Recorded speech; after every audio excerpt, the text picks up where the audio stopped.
Well, welcome everybody to this evening's meeting. This meeting's been convened really by London Region and by Yorks and Humberside UCU regions to host this online meeting for the aim is to plan and organise a grassroots campaign to challenge the adoption and implementation of the International Holocaust Remembrance Alliance working definition of anti-Semitism, IHRA, in higher and further education. The IHRA focuses on the beliefs of the accused, and it's effectively unusable as a definition to decide particular cases.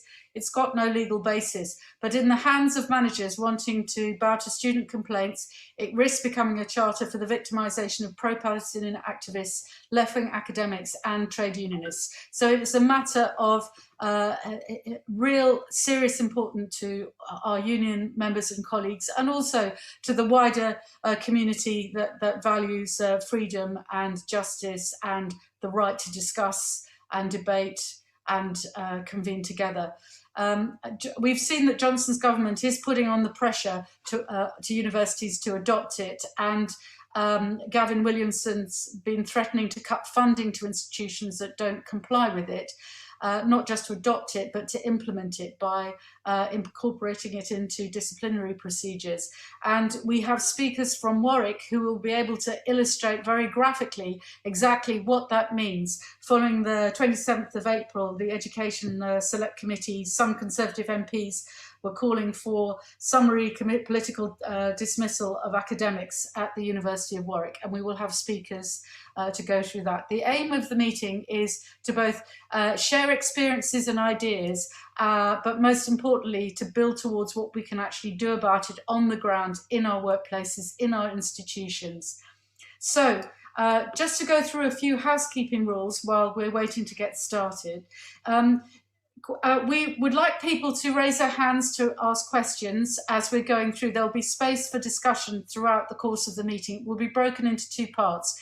We'll have about 4 or 5 speakers in the first part of the meeting that will go through outlining what the attack represents. And then we will have 3 more speakers in the second half of the meeting, really thinking about what our response needs to be to this particular threat. Now, I think people must be aware that this meeting is obviously to safeguard everybody on this meeting and ensure fair and open discussion. Speakers will be recorded. We won't be recording discussion. There will be no chat, but you can put questions in the chat function, which will be read out intermittently during the course of the meeting. Please be aware when you make your contributions that it is a public meeting, and therefore this is not to put you off speaking, it's just to make sure that you realise that it's for your own safety.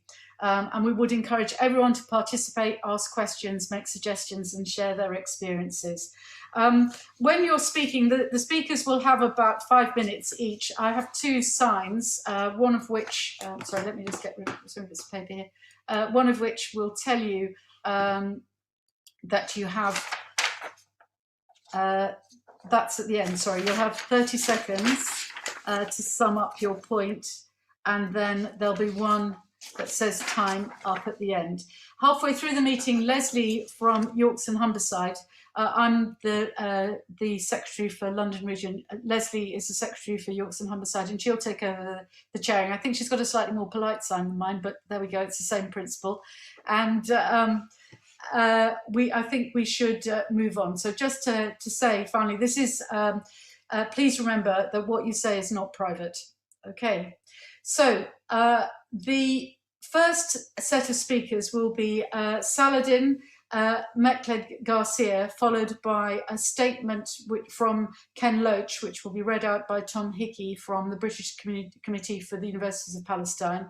It's great to see Ben Jamal, director of the Palestinian Solidarity Campaign, who's working closely with BRIC up here, who will speak shortly after that, followed by Jonathan Rosenhead, chair of the British Committee for the Universities of Palestine and Jewish Voice for Labour, and also Goldie Azuri, who's Associate Professor Department of Sociology, University of Warwick, who will obviously be setting the framework for what it actually means on the ground.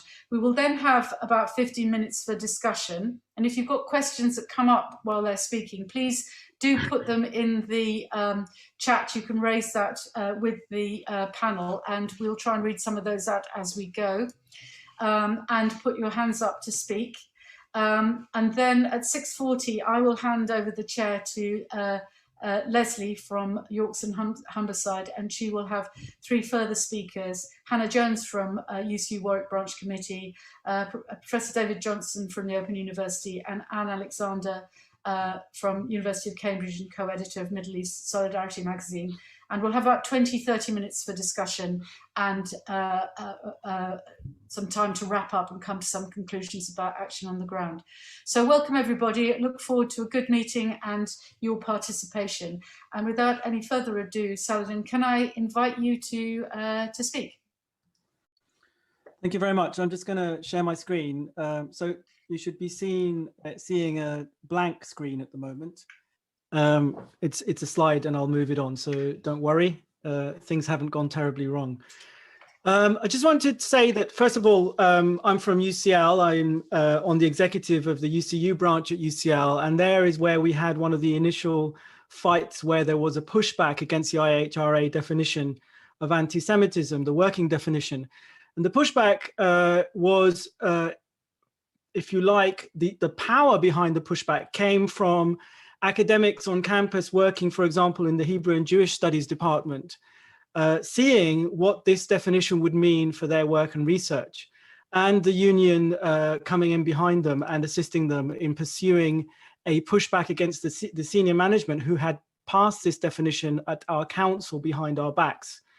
And now a working group has developed a report that is available, and the report is recommending that the IHRA definition be replaced by something else. You can ask me about the details of what happened at UCL. I'm happy to respond about that. But first, I want to talk about the background and where this is coming from.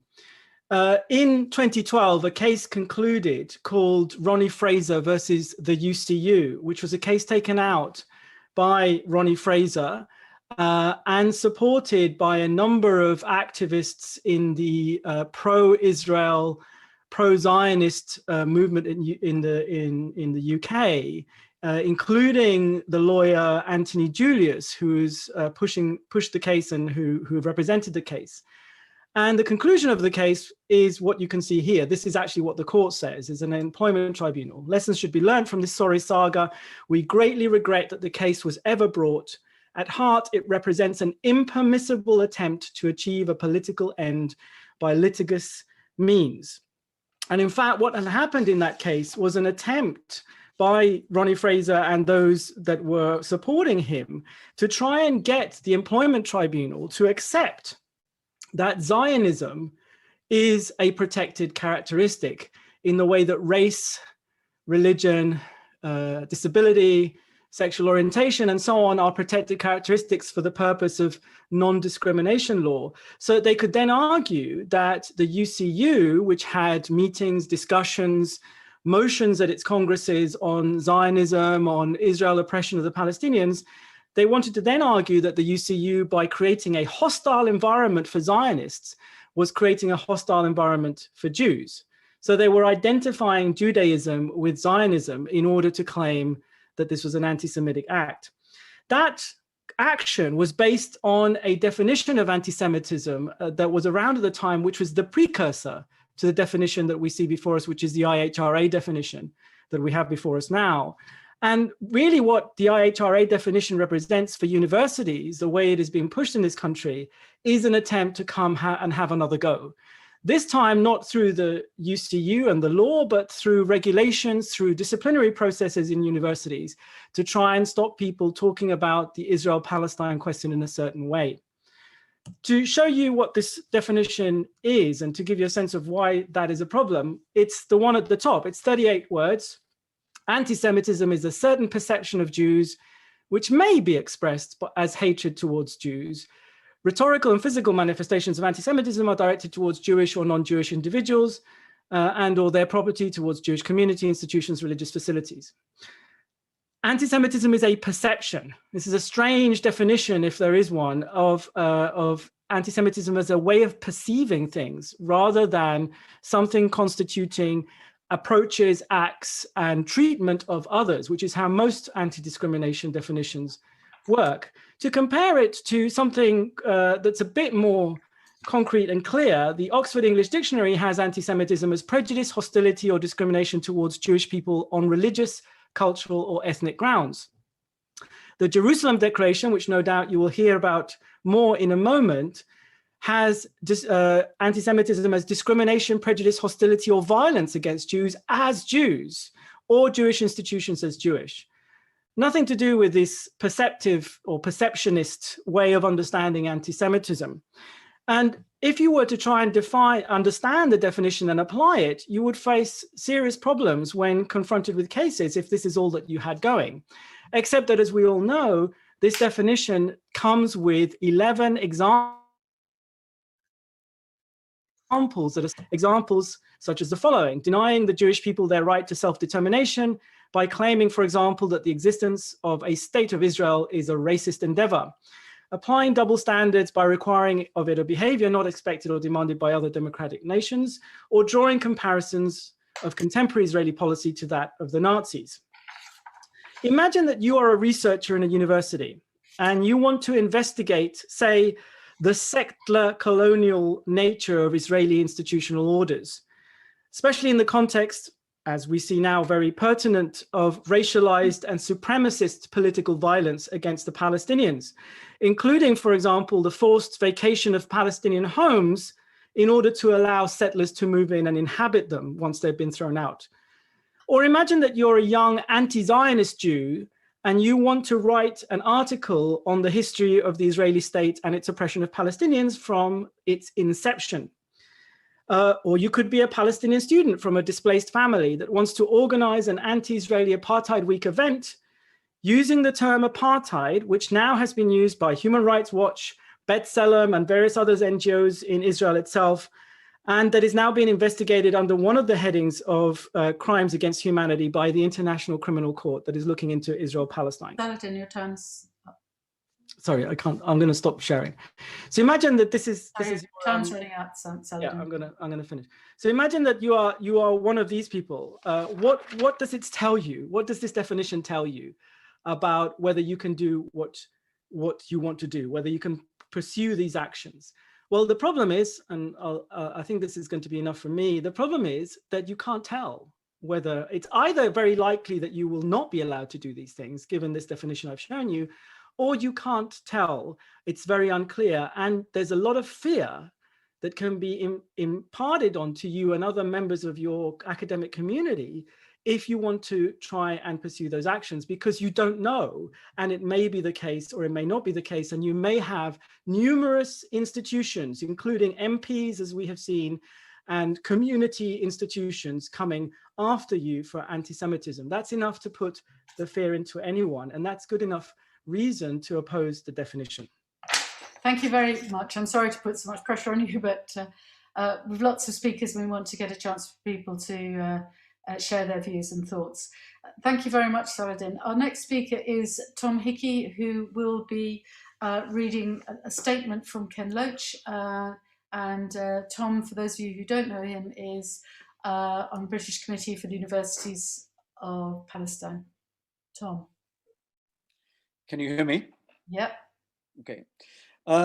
We did have an invitation that was sent to Ken Loach, and he graciously accepted. We wanted Ken Loach to come and speak to us because, as many of you will know, Ken is throughout his life been a staunch fighter against all forms of racism, including anti-Semitism, and has represented that in his work as a film director. You may or may not be aware that fairly recently a scurrilous attempt was made to label him an anti-Semite, and an attempt made to keep him out of the University of Oxford, where he had been invited back to give a talk, invited back, in fact, by the provost to give a talk at Oxford.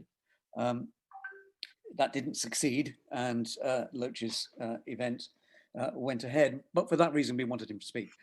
Unfortunately, he has had a family difficulty and he's not able to be with us, but because he was so supportive of what this meeting is trying to do within the UCU, he sent us a very short statement, which I'm going to read for you now. And Ken writes, "I'm sorry not to be with you this evening, but very glad this discussion is taking place. The IHRA definition has been widely criticized and discredited, and yet politicians are afraid to challenge it. Government ministers are threatening universities with financial penalties if they do not adopt it, and the mass media do not interrogate it. It is promoted by groups who are avowed supporters of Israel, and it is a working definition only insofar as it works to protect Israel from scrutiny. Its author, the American academic Kenneth Stern, has disowned the definition and its use in this way.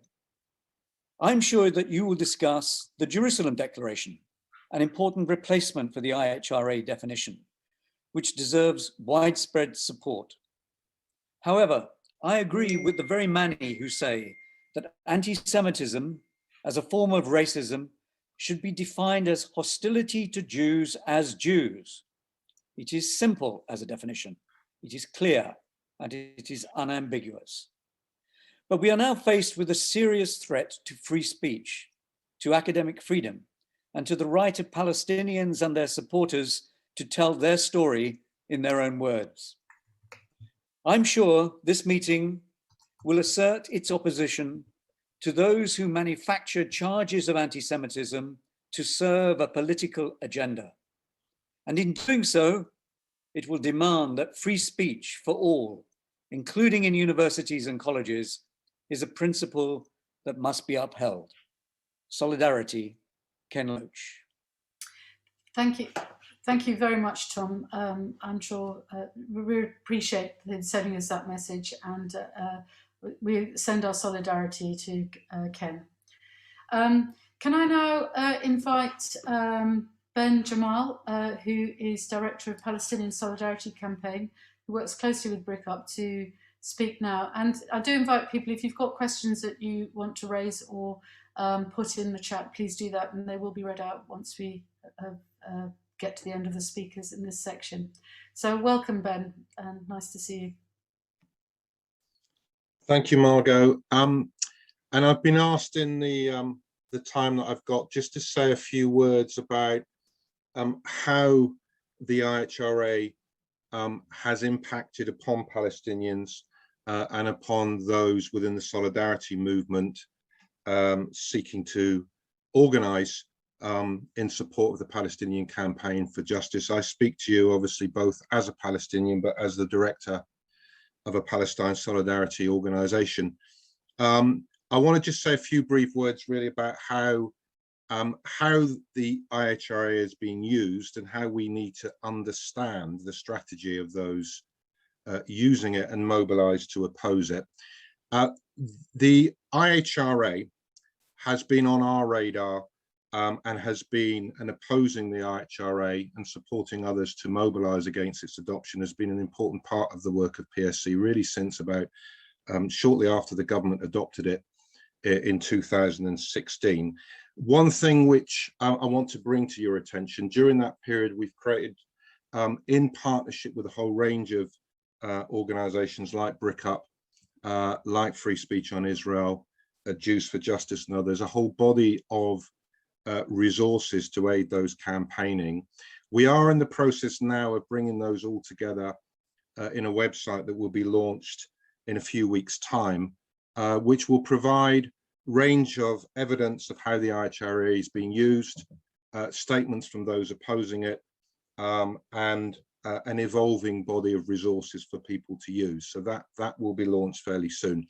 So I just want to say something about, first of all, I think it is important that we locate the utilization of the IHRA as a tool within the context of a broader attempt by Israel and its allies globally to suppress Palestinian voices and advocacy for Palestinian rights, and that we understand this as a process of delegitimization that seeks to reframe activism for Palestine as something hostile, sinister, and via the usage of the IHRA, obviously, as something anti-Semitic. And its fundamental aim is to separate or divide Palestinian solidarity from other progressive movements, to isolate it, to confine it to the margins of political discourse. A key way in which it attempts to do this is to create a chilling effect, to make Palestine a no-go area, a toxic issue, an issue that any person or body of influence will only approach with great caution. Now, one of the arguments being used by those like John Mann, who are promulgating the adoption of the IHRA, is that concerns about the IHRA being used to deny freedom of expression are spurious. And part of their argument is, look, meetings on Palestine are going ahead on campus. There's no evidence of any academic in any British university being removed from their post because of advocacy for Palestine. And it is true. It is true that there are very few examples at the moment of events being cancelled, to use one example, with the IHRA being directly cited as a reason for cancellation. But this ignores how the chilling effect operates. Carmen El-Boussi, who many of you will know, a stalwart of the liberation struggle, academic at Oxford, has expressed this very well when she describes having your institution adopt the IHRA as a bit like having a tank placed on your lawn. The tank driver doesn't need to fire the weapon in order to create the climate of fear that chills debate or succeeds in creating or making Palestine a toxic issue or a no-go area. And we know what follows, and we will hear examples of it through this meeting, that once the IHRA is adopted, what follows are efforts by those lobbying for Israel to use it to make complaints about students, about academics, if we're talking about universities, and to lobby to have events cancelled. And they do not necessarily need to be successful in getting the desired outcome of an event being cancelled in order to create that chilling effect. Let me give you just one example in the time I've got. Those of you who have read the UCL academic board report will see the case study at the end, which cites the example of an artistic exhibition being held at UCL that looked at the experience of displacement and refugeehood and included the experience of Palestinian refugees in Jordan, including an embroidered map of historic Palestine. It had a Palestinian flag. It did not make any reference to Israel. So that led to a complaint by a Jewish student on campus, supported by pro-Israel voices from outside the university, lobbying on the basis that in accordance with the IHRA, this was anti-Semitic because it was an example of denying the Jewish people their right to self-determination by not showing the existence of Israel on the map. Now, the event went ahead. There was a complaint, there was an investigation, the event went ahead. But if you ask yourself this question, what was the likely impact on that process of investigation, of media coverage, of an enormous hubbub about the issue? What would be the likely effect on anyone seeking to organize a future exhibit and asking themselves the question, should we include Palestine as an example in this exhibition? So it is crucial that people like you organize to oppose the IHRA. We oppose it because, as was said at the start of the meeting, it is not fit for purpose. It hinders, not helps, a coherent anti-racist politics. It seeks to deny the rights of Palestinians, as Ken said in this statement, our right to bring the facts of our oppression, not opinions, the facts of our oppression into the public domain, and then the rights of others to advocate for action in addressing that oppression. But in countering this chilling effect, as well as mobilizing to oppose the adoption of the IHRA, for all the reasons that will be cited in this meeting, it is also crucial for all of you who care about the rights of Palestinians that we address this chilling effect, not just by defending the space, but by continuing to open the space. And this is a message I always seek to deliver in every meeting I attend on this issue. We must refuse to be silent by continuing to campaign, by continuing to hold meetings, by continuing to pass motions, by continuing to support divestment campaigns being run by students on campus, by continuing to assert the facts of the nature of the oppression being visited on the people of Palestine, and our responsibilities here in the UK to address the UK's complicity in supporting that oppression. Thank you very much, Ben. And I'm sure there'll be many people wanting to ask questions and put things in the chat as we go forward. Can I now welcome Jonathan Rosenhead? Are you there, Jonathan? Yep. Who is the chair of the British Committee for University Breakup and also Jewish Voice for Labour. And Ben, I'll wave a sign at you when you've got 30 seconds left. Okay, thank you and welcome to the meeting. I'll try and be obedient. Okay, once upon a time we didn't have an IHRA definition. We didn't need one. People basically understood what anti-Semitism was, and especially so after the dreadful event known as the Holocaust. The result of having this definition of anti-Semitism is not the IHRA one, is not to bring clarity, but to bring confusion. I'm going to assume that people are broadly familiar with the definition. In fact, Saladin showed you the wording. 39 words, completely vacuous, doesn't tell you what sort of attitude is involved, or assumes hatred and nothing about the other forms of discrimination and bad treatment. And then followed by 11 examples which are dangerous to comprehension and honesty, and which facilitate criticism of saying that criticism of Israel is anti-Semitic. I'm going to talk a little bit about the history to show you how intellectually and deliberately dishonest this definition is. It was originally produced in 2004 for a European Union working party, and the committee to which it was working eventually decided not to accept it. But it did have a legitimate reason, which was there was some kind of increase in anti-Semitism across different countries. Nobody knew how much, and it was allegedly developed to try and get systematic data collection about what sort of incidents that could be anti-Semitic were taking place in different countries and whether it was increasing over time or not. But it was adopted, it was hijacked by partisans for Israel. They added on the definition bit, which wasn't there in the set of examples. And it's been used since then to suppress criticism of Israel and free speech for Palestinian rights.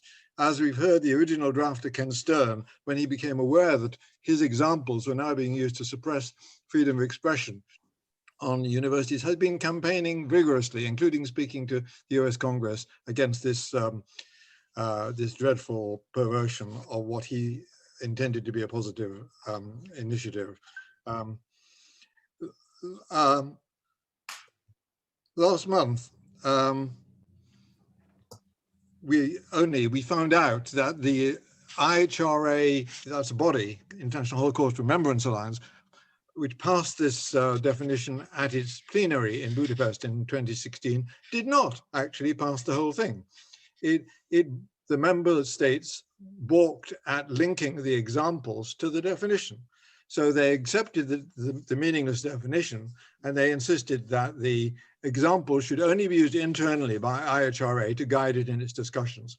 But the IHRA Secretariat proceeded to tell lies systematically about it from that day to this, claiming that they were part and parcel of the same thing, and the examples were effectively anti-Semitism as we should understand it. And of course, with the validation of the Holocaust label, everything has got, it took off. Okay, I'm going to try and stick to something like that, 30 seconds. With Ben, our organizations have been, and PSC, our organizations have been campaigning against this. Local authorities didn't listen to us. They all rolled over one after another to adopt the definition after the UK government did so, although it has no legal force and never has had, but local authorities wanted to obey.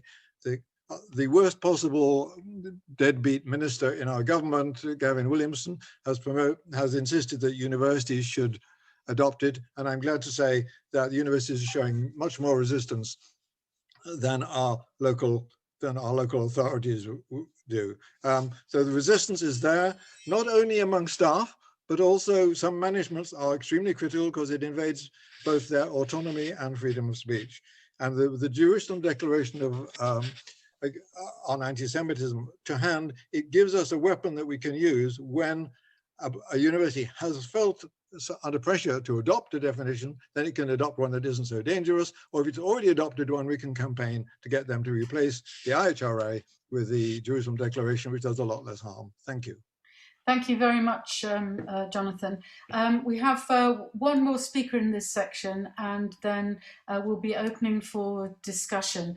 And I'd like to give a very warm welcome to Goldie Osuri from University of Warwick, who's obviously at the immediate sharp end of some of the attacks that are being made on members. So welcome, Goldie, if you'd like to introduce the situation at your college, and I can see people are putting appreciation signs up. Thank you, Margot. My very warm thanks to the organizers of this event and for this much needed campaign against the IHRA. So I will focus on three main points. One is the pressure to recognize or adopt the IHRA working definition with its examples should be understood as a racist move against Palestinians. Secondly, it should be understood as a way of smearing as anti-Semitic and hence silencing critics of Israel and pro-Israel advocacy organizations. And thirdly, I think this is a really important point. It is part of a broader gamut of Tory moves to legitimate racist speech and delegitimize anti-racist and anti-colonial research, teaching, and activism. So regarding the first point, the use of the IHRA with its examples delegitimizes long-term scholarly work on Israel as a settler colonial apartheid state, because it is a way to aid and abet colonialism and apartheid of Palestinians through the chilling effect, as mentioned earlier, and delegitimizing anti-colonial and anti-racist scholarship and speech and activism on Palestine. So this point, I think, relates to the third point that I will make. But first, I will talk about how the campaign for the IHRA works by smearing as a strategy, ensuring that even if one is exercising lawful speech, they will be called anti-Semitic. So I want to make it clear here that I'm not a free speech, academic freedom libertarian. Any form of racist or anti-Semitic speech is, of course, unlawful. So how does this smear strategy work? In November 2019, a vexatious complaint was made against me concerning a comment I made in class about the role of pro-Israel advocacy groups in the Labour Party. I did not refer to Jews as a collective controlling society or government, which is the IHRA example. In other words, I could not be deemed anti-Semitic even by the IHRA example. But of course, there was a media campaign against me alongside the lodging of the complaint and the subsequent investigation. I was immediately deemed anti-Semitic by student societies, by pro-Israel organizations on social media. Tory ministers were immediately involved. They were invited to Warwick, for example. These strategies were part of pressuring the university to adopt the IHRA. Since then, my name, my head of department's name, and the Warwick Vice Chancellor's name have been mentioned in UK Parliament sessions as examples of anti-Semitism at Warwick, when in reality, my speech was found to be lawful. In effect, a repetition of a deliberate misinterpretation and a lie is a convenient way to conduct a smear campaign. And the point of the smear campaign is to render guilty those who are innocent. Having undergone a university investigation even before the recognition of the IHRA at Warwick, I want to say that the individualized disciplinary procedures of universities and their neoliberal concerns with brand names are not adequate to the task of protecting academics from the smear campaign. The fact that I was under investigation was enough of a smear to be used on social media and in international media. I could not speak about the details because I was under investigation due to confidentiality reasons whilst the media campaigns continued. When the complaint was first released to the media, the university did defend me. When the Times did a story in December 2020, the university said it could not comment on individual complaints. Universities are legally obliged to protect and promote academic freedom. However, they possibly feared defending staff accused of anti-Semitism or their own due processes, thus enabling the continuing smear campaign, because of course, universities fear being called anti-Semitic, and that hurts their brand. I continue to be considered guilty. The December 2020 Campus Anti-Semitism report produced by the Community Security Trust featured me as an anti-Semite and the University of Warwick as an example of bad practice in tackling anti-Semitism. On April 27, Tory MP Jonathan Gullis called for the sacking of myself, my head of department, and even Warwick's vice chancellor. Thus, universities are being pressured to fire those smeared with anti-Semitism. So thus universities are being pressured to fire those smeared with the utter lack of regard, not only for academic freedom, but for due process in investigations, for employment law, and for university autonomy. This trend of referring to academics hiding behind employment law and academic freedom is a dangerous one and affects all of us. I have one more point. My last point relates to my first point regarding abetting racism against Palestinians. The IHRA campaign must be understood as part of a broader Tory agenda to shift the norms of free speech and academic freedom toward legitimating racist, Islamophobic, transphobic speech and delegitimizing anti-racist and anti-colonial speech. The Tories are attempting to legitimize racist speech through the Freedom of Speech Universities Bill introduced in January 2021. MP David Davis, who introduced the bill, referenced a libertarian understanding of free speech and spoke of the no platforming of Jermaine Greer and Peter Tatchell. These speakers were in fact allowed to speak, so that was a kind of lie. A small number of people have, of course, been no platformed. Former Home Secretary Amber Rudd was no platformed at Oxford University in relation to her role in the Windrush injustice. So I urge you all to understand the IHRA campaign as one component of this broader Tory agenda to shift the norms and laws of free speech and academic freedom to the right and to delegitimize anti-racist and anti-colonial speech. Thank you. Thank you very much, Goldie. Really appreciate you speaking, and solidarity to all of you at Warwick after the massive insult that was perpetrated by the other day.